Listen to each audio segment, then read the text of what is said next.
Now we'll talk about the cons, things I don't really care for on the boat.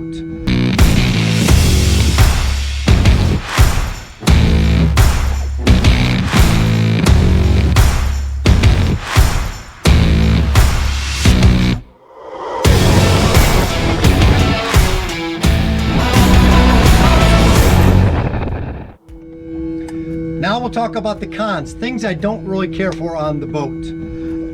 One of the first ones I don't really care for is the Seakeeper cover.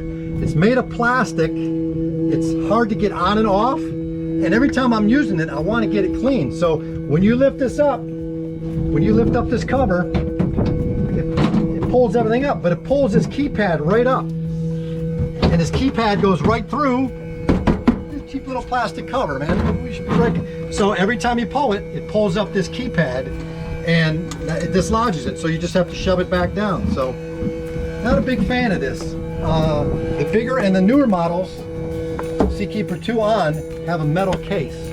Plastic is for nobody. Another con is this anchor door, this anchor compartment door. It's got these double hinges here that kind of flex, and it doesn't go all the way down to the deck. We need some sort of stopper or somehow. This is just, I can see in a couple years that this is going to be broken. I'm going to pull these through. It's just not as tough as I think it should be, so it might be a problem in the future.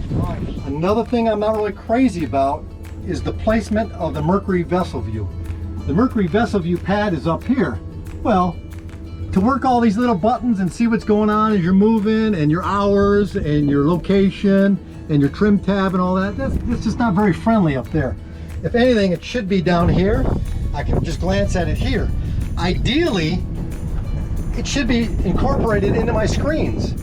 We should be able to have big tabs on here, just like with the switches and the combos and everything, that just pulls or switches right up, and we can see all our motor information, everything about the engines right on here. So when you get the Yamaha, I think they incorporate that into those screens. The Mercury, it doesn't do it. So the placement of this is just not friendly.